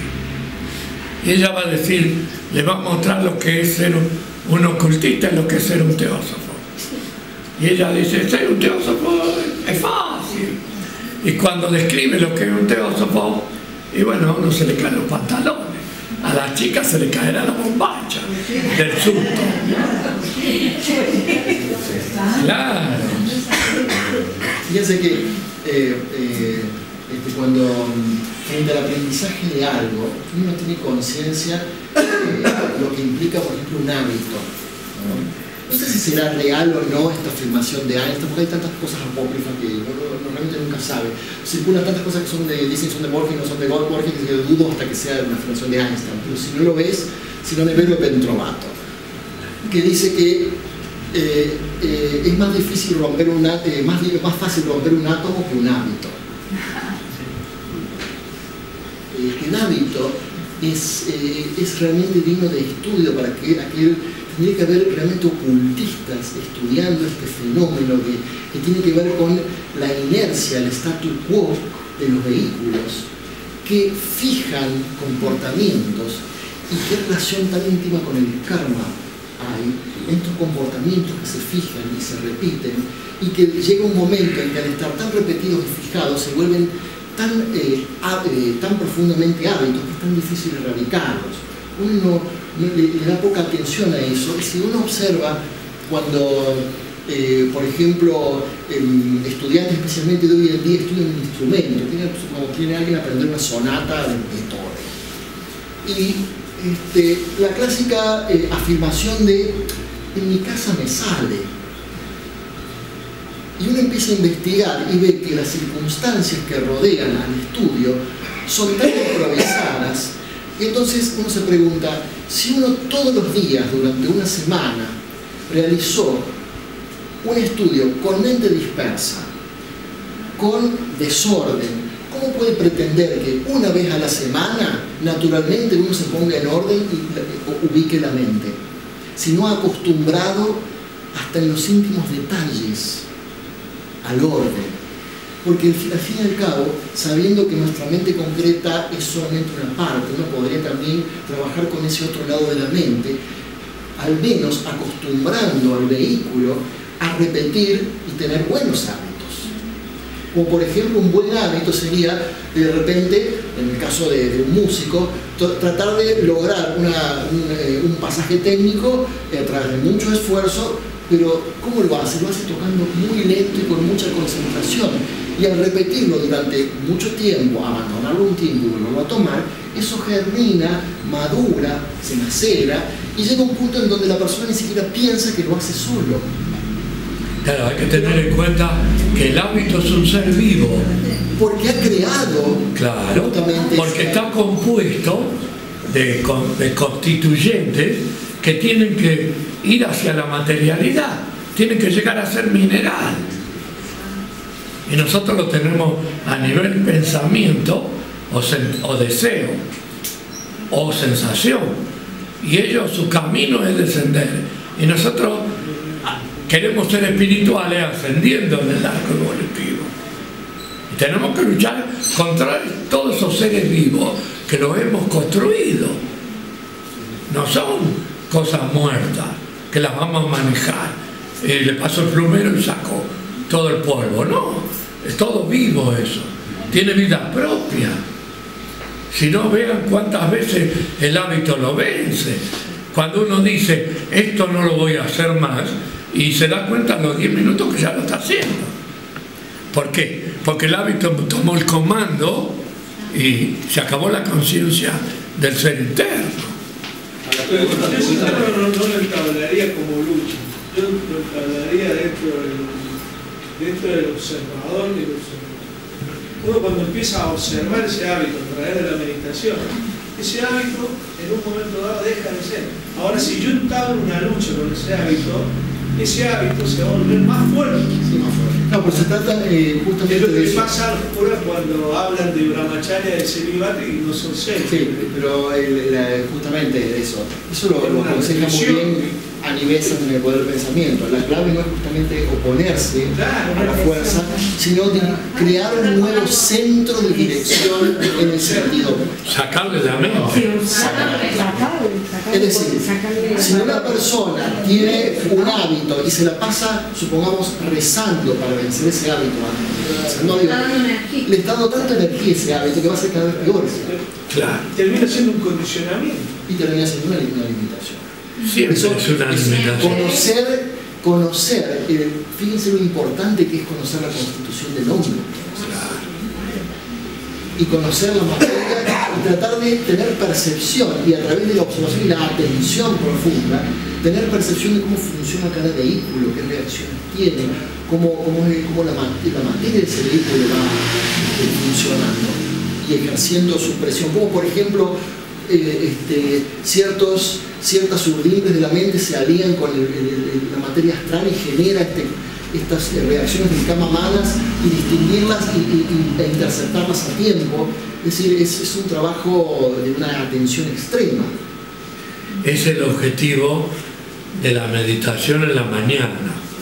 Fijar la idea en un pensamiento para que cuando la mente no esté siendo utilizada para un trabajo objetivo, traiga el pensamiento que uno fijó en la mañana y no la deje andar veraneando. Si está veraneando, le da energía a los hábitos. Es el gran problema. Y sacarla enseguida que aparece el hábito, ponerla en otro lugar. Porque el único... Blavatsky decía que el cuerpo y la mente eran el mejor generador eléctrico que hay en la naturaleza. Donde nos pongamos, producimos un trabajo poderoso y transmitimos esa energía. Entonces estamos tratando de conocernos a nosotros mismos, que es la enseñanza que dejaron los maestros. Pero si la tenemos en la biblioteca y nunca abrimos el libro, pasa de largo. No, sí, iba a comentar que sobre ese tema, como igual que lo tratan con bastante profundidad y son bastante interesantes los diálogos, son Krishnamurti con David Bohm, que profundizan bastante. Y bueno, y el centro termina siendo eso, que es la falta de atención en la que genera el hábito. O sea, se da cuenta, ¿no? Que cuando uno no está atento, se graba. Y bueno, ponen varios ejemplos de casos de que, ¿por qué no ocurre? Por ejemplo, uno graba ciertos recuerdos y ciertos rencores del pasado y dice, porque una mujer que ha pasado por la experiencia del parto no lo graba y vuelve a tener un hijo, por ejemplo. Entonces, ¿cómo puede ser que en ese momento no lo haya grabado? Pero sí puede grabar un insulto que le dijeron. Y bueno, hablan en profundidad sobre ese tema de cómo la mente, por una falta de atención, deja que se registre y eso va generando hábitos. 100 años antes, el maestro Cache le dice a Cine, usted tiene que estudiar los escándalos hábitos, ¿no? Si cuando los comprenda, recién va a entender nuestra filosofía. O sea que es una cosa clave. Sin embargo, se ha echado a un lado. Si no desarrollamos la ley de percepción, ¿Por qué trabajó? más del animal, simples pensamientos o hasta palabras escritas en la estructura molecular. Si hace poco lo hemos estado viendo este video de este japonés que ha tratado de reformatear los cristales de agua y hacía experimentos colocando o insultos o oraciones o bendiciones, y el resultado en las moléculas de agua era completamente diferente. Si eso solamente causa esa modificación, ¿se imaginan nosotros que somos un conglomerado de tantos vehículos, desde el cuerpo físico compuesto con tanta agua y sumado después todos los vehículos superiores? Bueno, podremos entonces ver que estamos constantemente ayudando o atentando contra esa naturaleza. Yo creo que hay una hora. 20 y 30. Son las 8:30. Yo quería mencionar un poco lo que decía ya, lo que vos dijiste hace un ratito, lo de la atención, que es cierto que una forma de detectar, ¿no es cierto?, y de observarse a sí mismo y de frenar un hábito o algo que uno está haciendo, realmente algo que no es muy conveniente, es el observarse y uno establece una distancia entre lo que está haciendo y ya ahí ya está quitándole la energía. Por eso es tan importante la autoobservación constante. ¿Cómo sería? ¿Cómo decimos? Claro, al observar lo que vos estás haciendo, ya le estás quitando la energía a ese hábito. Porque no estás vos unido al hábito, como a ese mecanismo. Pero, por ejemplo, Krishnamurti aconseja porque uno ve el hábito. Ese es el problema que tenemos los seres humanos. No nos reconocemos, nosotros somos ese hábito. Somos la codicia y cuando veamos, como si vemos pasar el tren, él dice eso, yo lo estoy practicando y hago lo que estoy viendo, pero no soy el ejemplo. Sí. Pasa, hay que observarlo como pasa el tren, no hay que hacer nada, mirar. Lógicamente, si agarra un cuchillo, frenar, con todo porque va a matar a alguien. ¿Qué quiero decir? En un ataque de ira, si vos tenés una observación, haces el figura. Y realmente es fantástico todos esos diálogos con David Bowie. Y perdón, América, o sea, esa lucha contra la personalidad, dice, lo mejor es conocerlo. Porque uno es esa personalidad. Cuando uno se diferencia entre el observador y el observador, cuando uno no reconoce qué es eso, y cuando lo vea desde adentro, sin criticarlo, sin juzgarlo, en alerta percepción, con la mente serena, dice él, sin pensamiento, entonces el poder de la observación es el que va a disolver el hábito. Lo que pasa es que la verdadera observación, pero para hacer eso va a pasar. Lo que pasa es que la verdadera observación está desprovista de emocionalidad. Claro, pero pasan 50 vidas antes de poder. De forma o de otra, estamos hablando de un estado de meditación continua. Que evidentemente puede comenzar con la práctica constante de la meditación. Bueno, yo me acuerdo que cuando estuve en Ariar, Ravindra, que ha estado muy cerca de Krishnamurti por muchos años, me contaban de que él practicaba meditación todos los días a la misma hora, que él hacía yoga todos los días a la misma hora, que tenía su serie de hábitos y que tampoco abandonaba esos hábitos. Es decir, hasta me resultó curioso la afirmación que le hizo un día a Ravi Ravindra, a Krishnamurti, dice, recorrí 5 continentes durante tantos años y creo que nadie me entendió nunca nada de lo que dije. Pero verdad, y dijo, y voy a seguir hablando, dice, perdónenme que yo te dice, y voy a seguir hablando porque algún día, en alguna época, alguien me entendió. Pero creo de todas maneras que sí hay una clave en la palabra meditación. Sí creo que hay una clave bastante interesante en la palabra meditación, tanto sea de nuestra práctica, nuestro intento de acercarnos a la meditación de una manera o de otra y de practicarla, como en el hecho postrero de poder llevarla a cada momento del día. En cierta forma, en ese momento es cuando la atención comienza a fundirse con la idea de meditación. ¿Me permitís una cosa? El problema que yo veo... ¿Quién nos dijo eso? Sí. ¿A Ravindra? Sí. No, ahora lo estoy diciendo yo.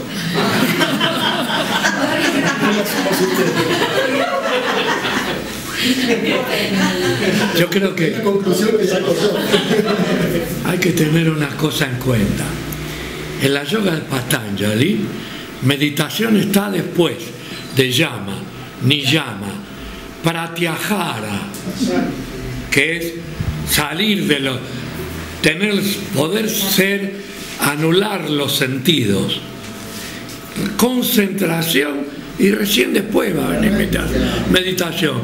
Y toda la gente quiere que la enseñen a meditar en 3 días, pagando 500 pesos, 50 pesos. Lo más interesante es que el hecho de que se encuentre en ese final de escala es como prácticamente, fíjense, 8, como la tónica final de los 7 notas y la tónica que se resuelve solo. Es decir, que no es que uno llegue, sino que se produce naturalmente cuando los otros están. Entonces, cuando las otras 7 etapas están, surge espontáneamente Dhyana, la meditación, ¿no? Esa es la octava, digamos. Y esa etapa nos lleva naturalmente a ir purificando y conectando. Bueno, hemos llegado al final de nuestro pequeño ciclo. Surgió después de finalmente. Así que bueno, muchas gracias a todos. Gracias por invitarme. Y nos estaremos viendo quizás pronto. Posiblemente en octubre, con otros tenistas. Así que, bueno, gracias y buenas noches.